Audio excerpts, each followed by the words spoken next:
मसीह हमारे लिए श्रापित बना क्रूस पर और हमें व्यवस्था के श्राप से छुड़ाया। वो कह रहा है जो व्यवस्था विवरण 28 में श्राप के रूप में बताया गया है, और कहता है कि उसने हमें छुड़ाया उन श्रापों से जिसका संबंध हमारी आत्मा, प्राण और शरीर से है। श्राप जिनका संबंध हमारे परिवार, धन और हमारे हाथों के कामों से है। श्राप जिनका संबंध हमारी सामाजिक चीजों से है, सताव और इन चीजों से, उन सारे श्रापों से मसीह ने उन सारे श्रापों से छुड़ाया है।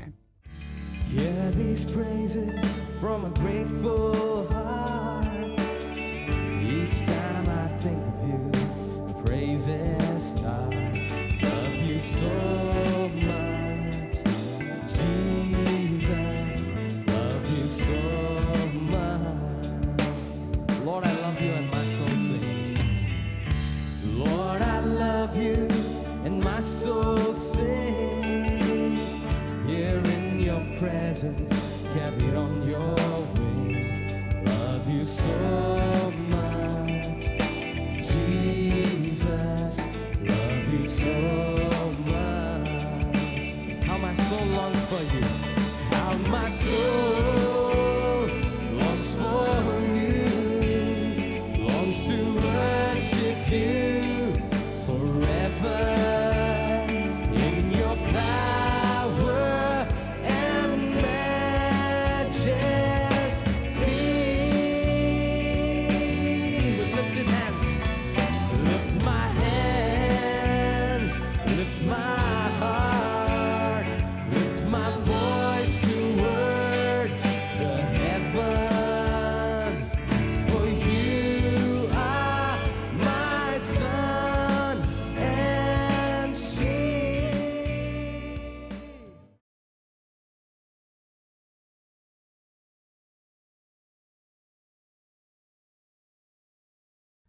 सुसमाचार, पौलुस शुद्ध सुसमाचार प्रचार कर रहा था। वो अन्य जाति से कह रहा था तुम्हें ये सब करने की जरूरत नहीं, तुम्हें बस आकर मसीह में विश्वास करना है।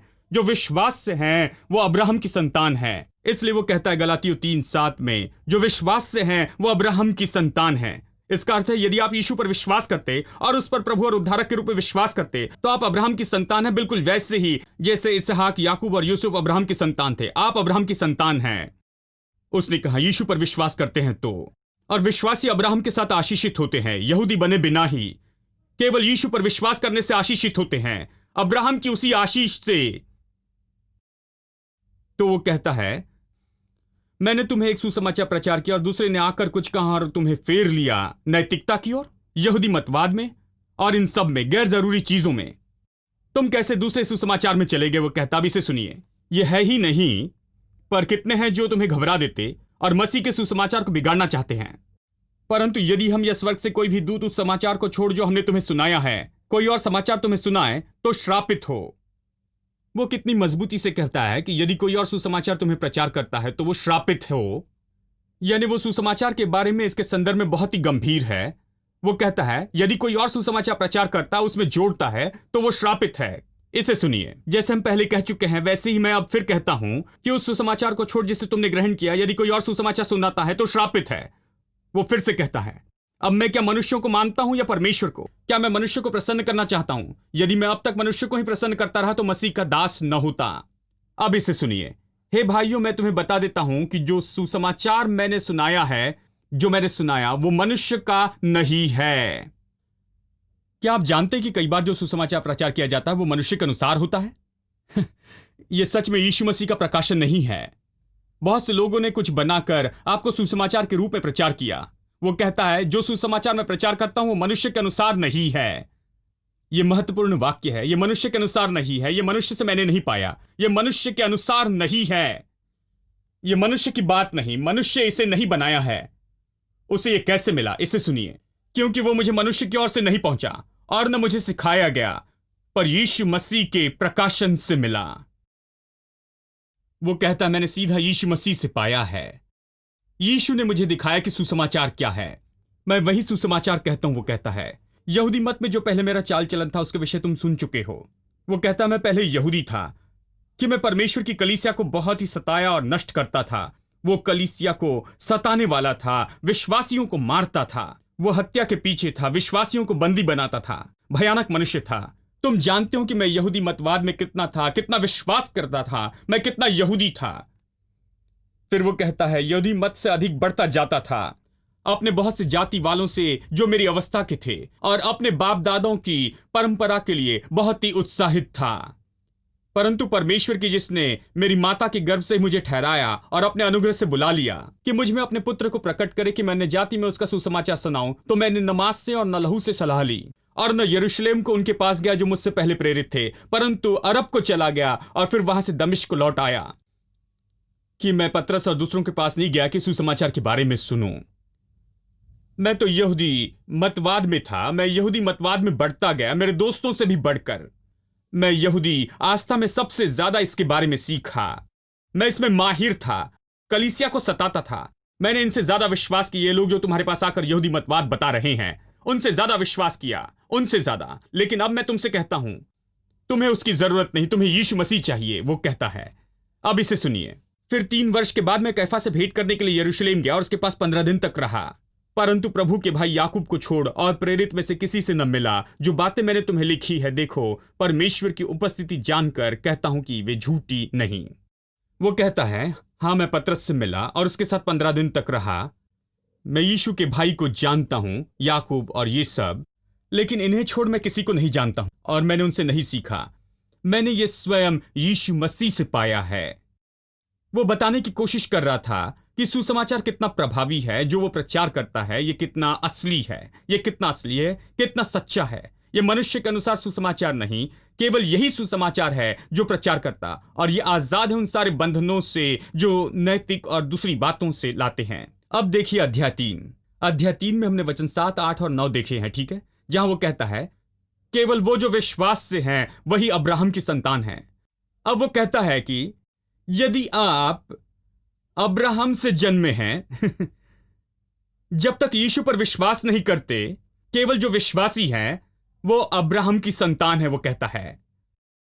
और फिर वचन 8 में वो कहता है, पवित्र शास्त्र ने पहले ये जानकर कि परमेश्वर अन्य जाति को विश्वास से धर्मी ठहराएगा, पहले अब्राहम को सुसमाचार सुनाया कि तुझ में सब जातियां आशीष पाएगी। इसलिए जो विश्वास करने वाले हैं वो विश्वासी अब्राहम। ये तो देखिए बहुत ही अद्भुत बात है, उसने विश्वास किया, प्रभु पर विश्वास किया।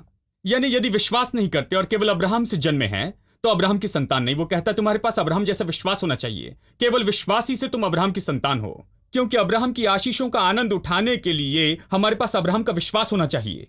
यह अपने आप इसलिए नहीं आता क्योंकि आप अब्राहम की संतान हैं।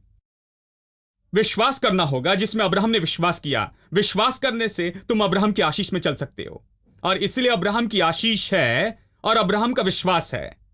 हम केवल अब्राहम में जन्म लेने से आशीष नहीं पाते हैं, वो कहता है तुम अब्राहम के जैसे विश्वास करके आशीष पा सकते हो। और फिर वचन 13 में सुसमाचार का विवरण देखिए। मसीह ने जो हमारे लिए श्रापित बना, हमें मोल लेकर व्यवस्था के श्राप से छुड़ाया, क्योंकि लिखा है जो कोई काट पर लटका जाता है वो श्रापित है, कि अब्राहम की आशीष मसीह यीशु में अन्य जाति तक पहुंचे। अब 1 कुरिन्थियों 15 में वो कहता है कि ये सुसमाचार है कि मसीह मरा, वो गाड़ा गया और जी उठा, वो वही रुकता है। और गलातियों 1 में वो कहता है मैंने सुसमाचार और किसी से नहीं, सीधे यीशु मसीह से पाया। परमेश्वर ने मुझे मेरे मां के गर्भ से अलग किया कि ये सुसमाचार प्रचार करूं और मसीह को प्रकट करूं। मुझ पर सुसमाचार प्रकट किया और मुझे जाकर प्रचार करने के लिए कहा। मैं कहता हूं मैं स्पष्ट हूं, मैं सीधा परमेश्वर से सीखा हूं, मुझे समाचार परमेश्वर से मिला। और फिर अब वो सुसमाचार के विवरण और इसका अर्थ बताता है जो उसने बताया है। पहले कहता है ये केवल मारा जाना, गाड़ा जाना और जी उठना है। अब वो बताता है कि उससे मारे, गाढ़े और जी उठने के पीछे क्या हुआ था। 1 कुरिन्थियों 15 में वो कहता है वो मरा, गाढ़ा गया और जी उठा। वहीं रुक जाता है, वहीं छोड़ देता है। लेकिन अब कहता है जब वो मरा क्या हुआ। वो कहता है मसीह ने हमें व्यवस्था के श्राप से छुड़ाया है। जब वो मरा यही हुआ। ये ज्यादा है, वो जोड़ रहा है, मसीह ने हमें व्यवस्था के श्राप से छुड़ाया है, हमारे लिए श्राप बना। जैसे लिखा है कि श्रापित है वो व्यक्ति जो काट पर लटकाया जाता है। अब वो कह रहा है, क्रूस के बारे में कहता है, पूरा नया विवरण देता है। वहां कलवरी के क्रूस पर वो सच में श्राप बन गया और हमें व्यवस्था के श्राप से छुड़ा लिया। व्यवस्था का श्राप क्या है? व्यवस्था विवरण 28 में हमने देखा। पहले 14 वचन आशीष के बारे में बताते हैं, वचन 15 से आगे श्राप के बारे में बताता है। और बहुत से वचनों में यदि आप श्राप के भाग को देखें, इस अध्याय में श्राप देखें तो आप देखेंगे हर तरह की चीजें। आप देखेंगे हर चीज, शारीरिक बीमारी से लेकर भौतिक गरीबी तक, और सामाजिक परेशानी और पारिवारिक समस्याएं। हाँ, बच्चे तो बेकार हो रहे हैं, परिवार टूटता है, नाश होता, बर्बाद होता। यह कहता है कि यह धन बर्बाद होता है, और बहुत काम करते और बहुत कम कमाते हैं, बहुत काम करते कुछ नहीं रहता। आप इस भाग को पढ़िए, बहुत दिलचस्प है। और यह कहता है हर तरह की मुश्किलें और समस्याएं, परेशानी है आत्मा, प्राण और शरीर के, परिवार, धन और हाथों के कामों के। यह बता रहा है मनुष्य के जीवन के हर क्षेत्र की परेशानी के बारे में। यह सब व्यवस्था के श्राप के रूप में बताया गया है। यह बहुत ही दिलचस्प भाग है यदि आप पढ़ें, लेकिन याद रखें जब पढ़ते हैं तो हमेशा कहें यह मेरे लिए नहीं है, क्योंकि मैं व्यवस्था के श्राप से छुड़ाया गया हूं। इसे कहना याद रखें, श्राप पढ़ते हुए डर न जाएं, क्योंकि यह डराने वाला भाग हो सकता है। जब आप इसे पढ़ते हैं तो हमेशा याद रखें आप व्यवस्था के श्राप से छुड़ाए गए हैं। जब यह कहता है कि तुम कमाओगे, मतलब ज्यादा काम करके कम कमाओगे, तो कहे यह मैं नहीं हूं, मैं आशीषित हूं, व्यवस्था के श्राप से छुड़ाया गया हूं। यानी जब वो कहता है कि मसीह हमारे लिए श्रापित बना क्रूस पर और हमें व्यवस्था के श्राप से छुड़ाया, वो कह रहा है जो व्यवस्था विवरण 28 में श्राप के रूप में बताया गया है, और कहता है कि उसने हमें छुड़ाया उन श्रापों से जिसका संबंध हमारी आत्मा, प्राण और शरीर से है। श्राप जिनका संबंध हमारे परिवार, धन और हमारे हाथों के कामों से है। श्राप जिनका संबंध हमारी सामाजिक चीजों से है, सताव और इन चीजों से, उन सारे श्रापों से मसीह ने उन सारे श्रापों से छुड़ाया है। वो कहता है, वो कलवरी के क्रूस का यही अर्थ बताता है। यानी आप यहां देखते हैं, हालांकि उसने कहा कि सुसमाचार तो मृत्यु, गाड़ा जाना और जी उठना है, फिर गलातियों में वो बताता है कि कैसे हमें व्यवस्था के श्राप से छुड़ाया गया है। वो बहुत सी चीजों को जोड़ता है, क्योंकि व्यवस्था का श्राप बहुत सी चीजों से संबंधित है, आत्मा, प्राण और शरीर और इन सब से। आमीन। यानी आप समझ गए कि सुसमाचार क्या है। सुसमाचार, जैसे यीशु ने कहा, वो कंगालों के लिए है, टूटे दिल वालों के लिए है, ये अंधों के लिए है, सताए गए लोगों के लिए है, ये बंधन में पड़े लोगों के जंजीरों को तोड़ने के लिए है। सुसमाचार का संबंध मनुष्य की हर परेशानी से है। वो मनुष्य की हर तरह की समस्या के बारे में बताता है। लेकिन यशायाह अध्याय 1 में देखिए वचन 19 ये कहता है, यदि आप इच्छा रखकर आज्ञाकारी हो तो देश की उत्तम उपज खाओगे।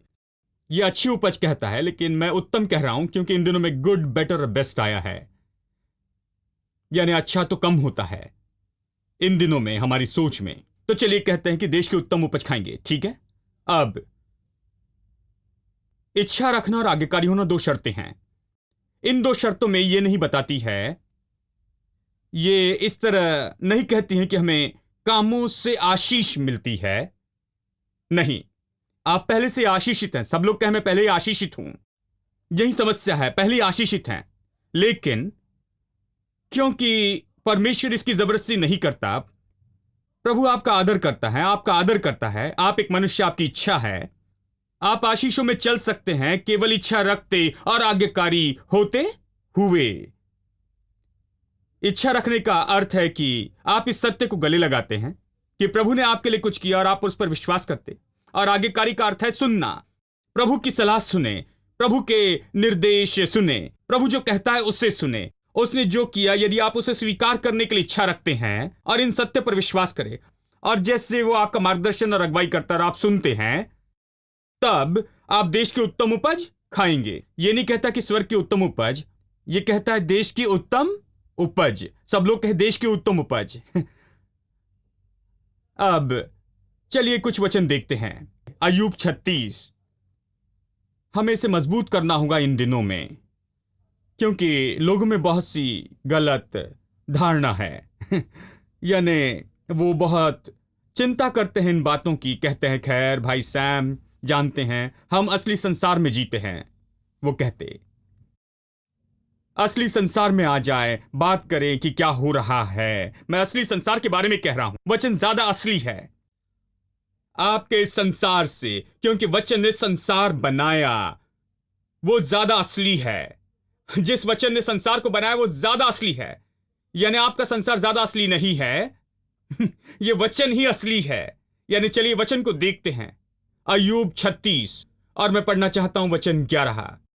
देखिए, ये दो शर्तें हर जगह बताई है, केवल यही नहीं, हर जगह बताई है। बस आपको विश्वास करना कि आशीषित है, बस यही विश्वास करें और प्रभु की आज्ञा माने, बस यही विश्वास करके प्रभु की आज्ञा माने। अय्यूब में पढ़ने से पहले चलिए इब्रानी अध्याय 4 में चले। यहां एक मिनट के लिए मुझे कुछ याद दिलाना है। पिछले हफ्ते हमने इसे पढ़ा था, लेकिन चलिए इसे पढ़ते हैं। इब्रानियों 4 वचन 1। इसलिए जबकि उसके विश्राम में प्रवेश करने की प्रतिज्ञा अब तक है, तो हमें डरना चाहिए, ऐसा ना हो कि तुम में से कोई जन उससे वंचित रह जाएं, क्योंकि हमें उन्हीं की तरह सुसमाचार सुनाया गया है। सुसमाचार हमें प्रचार किया गया और उन्हें भी। किन्हें? संदर्भ के अनुसार यह कह रहा है मूसा के साथ के लोग जो मिस्र के बंधन से बाहर आए थे, उन्हें प्रचार किया गया और हमें भी। यह दूसरी तरह से कहना है, वही सुसमाचार हमें प्रचार किया जो उन्हें प्रचार किया था, या जो सुसमाचार उन्हें प्रचार किया वही हमें प्रचार किया गया। सुसमाचार एक ही है। पुराने नियम का समाचार और नए नियम का समाचार नहीं, केवल एक ही है। पुराने नियम में जो बताया गया था वो सुसमाचार के बारे में बताया गया था, और नए नियम में जो कुछ भी पुराने नियम में बताया गया है उसका पूरा होना है। लेकिन सुसमाचार तो एक ही है। सुसमाचार तो अब्राहम को प्रचार किया गया, गलातियों 3 कहता है। और अब यहां वो बताता है कि मूसा के दिनों के लोगों को प्रचार किया गया। सुसमाचार उन्हें और हमें भी प्रचार किया गया। क्या विश्वास करेंगे जो सुसमाचार हमें प्रचार किया गया वही उन्हें प्रचार किया गया? ये कहता है, पर सुने हुए वचन से उन्हें कुछ लाभ न हुआ, क्योंकि सुनने वालों के मन में विश्वास के साथ नहीं बैठा। दूसरे शब्दों में, उन्होंने जो सुना उससे लाभ नहीं हुआ। उन्होंने आशीष का आनंद नहीं उठाया सुसमाचार की प्रतिज्ञाओं से, क्योंकि उन्होंने जो सुना उसमें विश्वास नहीं मिलाया। यह बताता है कि कैसे सारी पीढ़ी जो मिस्र से बाहर आई थी बंधन से, हालांकि दूध और मधु के देश की प्रतिज्ञा थी। मैंने आपको बताया था कि कैसे उन्हें सुसमाचार प्रचार किया गया। हमने निर्गमन अध्याय 3 से देखा कि परमेश्वर ने आकर उनसे कहा, मैंने तुम्हारी पुकार सुनी, तुम्हारा दुख देखा, मैंने देखा कि तुम्हारे साथ क्या हो रहा है, तुम्हारे साथ कैसा व्यवहार किया गया। मैं स्वर्ग से उतर आया कि तुम्हें छुड़ाऊं। क्या यह सुसमाचार का अंत है कि उन्हें छुड़ाकर वहीं छोड़ दे? नहीं, मैं तुम्हें अच्छे देश में ले जाऊं जिसमें दूध और मधु की धाराएं बहती हैं। इसे मत भूलिए। यह है निर्गमन अध्याय 3 वचन 7 से आगे। मैं तुम्हें छुड़ाने के लिए उतर आया हूं, लेकिन केवल छुटकारा ही सुसमाचार नहीं है, लेकिन उन्हें अच्छे देश में ले जाना जिसमें दूध और मधु की धाराएं बहती है। केवल ऐसा देश नहीं जहां दूध और मधु मिलता हो, लेकिन दूध और मधु की धाराएं बहती है। सब लोग कहें दूध और मधु की धाराएं। इसका अर्थ है कि बहुत संपन्नता, इसका अर्थ है असीमित संपन्नता। ठीक है। अब यानी सुसमाचार केवल छुटकारा नहीं है, यह साथ ही दूध और मधु के देश में जाना भी है। जब तक कि दूध मधु के देश में न जाए खत्म नहीं होगा। दुर्भाग्यवश ये लोग नहीं गए, एक पूरी पीढ़ी जंगल में ही मर गई। इसलिए कहता है उन्हें लाभ नहीं हुआ। उन्होंने वचन सुना, उन्होंने सुसमाचार सुना, हमने जो सुना वही प्रचार उन्हें किया गया, लेकिन उन्हें लाभ नहीं हुआ क्योंकि उन्होंने इस पर विश्वास नहीं किया। यह इसलिए नहीं हुआ कि प्रभु ने नहीं दे सका, यह इसलिए नहीं हुआ कि प्रभु असफल रहा, यह इसलिए नहीं कि प्रभु की प्रतिज्ञाएं पूरी नहीं हुई, लेकिन यह इसलिए वो विश्वास नहीं कर सके और इच्छा रखकर आगे कारिता में नहीं चल सके। प्रभु जो कह रहा था वो नहीं सुने, प्रभु की इच्छा को मानने को तैयार नहीं थे। इसलिए पूरी पीढ़ी नाश हो गई यहोशू और कालेब को छोड़कर। यह इतिहास है, यह सच्चाई है। अब पढ़िए अय्यूब 36 वचन 11। यहां यही शर्तें रखी गई हैं। यह कहता है, यदि वे सुनकर उसकी सेवा करें तो वो अपने दिन कल्याण से और अपने वर्ष सुख से पूरे करते हैं। हेलो, कुछ लोग ये विश्वास नहीं कर पाते कि बाइबल में है। यदि वह आज्ञा मानकर सेवा करे, वही बात जो भी यशायाह 1:19 कहता है। यह कहता है, यदि तुम इच्छा रखकर आज्ञा मानो, अलग तरह से बताया है, यदि वे सुनकर उसकी सेवा करे। कितनी आसान शर्त है। आपको कुछ महान करने की जरूरत नहीं, आपको पहाड़ पर चढ़ने की जरूरत नहीं है, 500 मील अपने घुटनों पर चलने और ये सब नहीं। यदि आप बस उसकी आज्ञा माने और सेवा करें तो क्या होगा? तो वो अपने दिन कल्याण से और वर्ष सुख से पूरे करते हैं। सब लोग कहें, वे अपने दिन कल्याण से और अपने वर्ष सुख से पूरे करते हैं।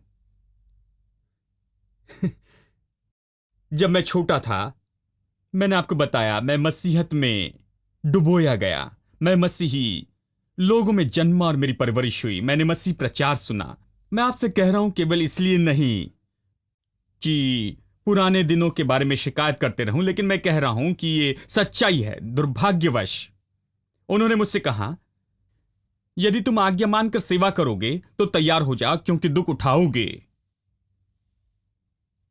अब ये बढ़ाकर बताना नहीं, जिन्होंने सुना आप जानते हैं, यही बताया गया था। यदि आप आज्ञा मानकर प्रभु की सेवा करें तो दुख उठाओगे। यानी जब हम बपतिस्मा के लिए खड़े होते हैं, मुझे याद है बपतिस्मा के लिए खड़े थे और वो गीत गा रहे थे कि अब तुम बहुत परेशानी से जाओगे। और जानते हैं, प्रचारक भी कहते थे जब तुम बपतिस्मा लेते हो तो परेशानी शुरू हो जाती है। बपतिस्मा लेने के बाद तुम्हारे मार्ग में बड़ी परेशानी आएगी, तुम दुख दुख दुख उठाओगे। और ओ मेरे प्रभु, तुम दुख उठाओगे, तुम्हारा जीवन दुख का होगा। और बपतिस्मा तो केवल एक सर्टिफिकेट है, डिग्री है दुख उठाने की।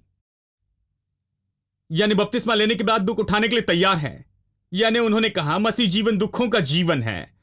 और मैंने कहा बाइबल में ये कहां पर लिखा है? उन्होंने कहा अय्यूब। हाँ, अय्यूब ने दुख उठाया तो तुम्हें भी दुख उठाना होगा। अय्यूब धर्मी व्यक्ति था, प्रभु का जन था, इसलिए दुख उठाया। और इसलिए जो भी ऐसा प्रभु का जन है दुख उठाएगा।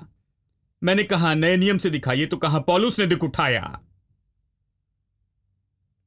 उसे देखिए, शरीर में कांटा है, सारी समस्या और परेशानी है।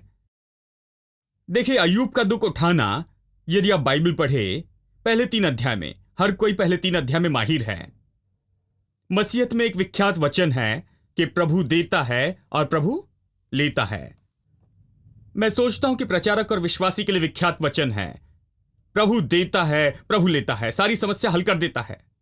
कुछ भी हो, कहते हैं प्रभु देता है और प्रभु लेता है। प्रभु का नाम धन्य है और आमेन। यानी जब सारी बुरी बातें होती है तो आप कल्पना कर सकते हैं, प्रचारक कराकर आपसे कहेंगे, उनके हाथ में पूरी बाइबल है। जानते हैं, वो एक वचन लेते हैं, प्रभु देता और प्रभु लेता है। वो इसी तरह इस वचन को याद रखते हैं कि उन्हें सारे तनाव से आजाद कर दे और सबको आजाद कर दे। ये सब प्रभु के हाथ में है, प्रभु देता है और प्रभु लेता है। यह अय्यूब ने कहा था। अब अय्यूब ने जो भी कहा था, केवल ये बाइबल में है, इसलिए ये सत्य नहीं। ये बात सच है कि उसने कहा, ये बाइबल में पवित्र आत्मा के द्वारा लिखा गया है कि हम इससे पढ़कर कुछ सीख सके। बाइबल यह भी कहती है सत्य के वचन का सही विभाजन करे, सही तरह से वचन को विभाजित करे।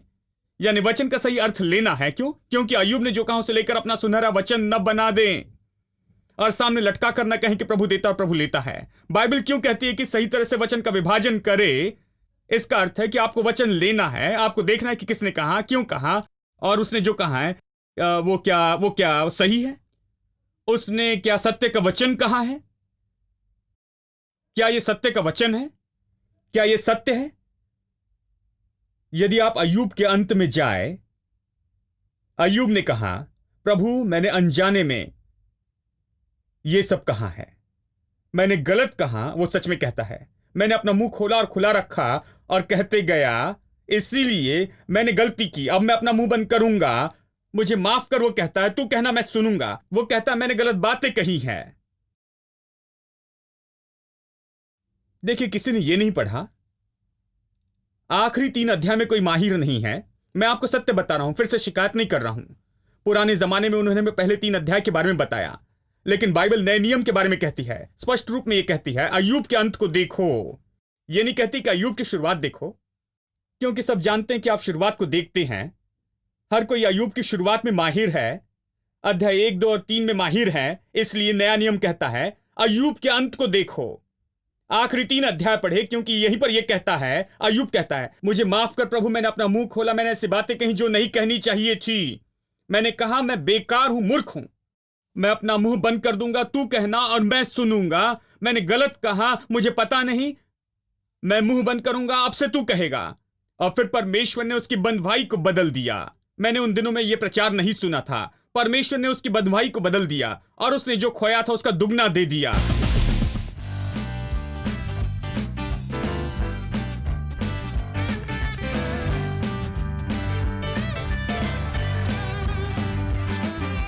Found a friend, oh such a friend, and he made my heart his own. God Himself is with me, and I know I'm never alone. No, all my tomorrows will be better than all my hopes. We've got love, grace, peace, and power, and joy in the Holy Ghost. We've got love, my God is never wrong, and He makes time for me.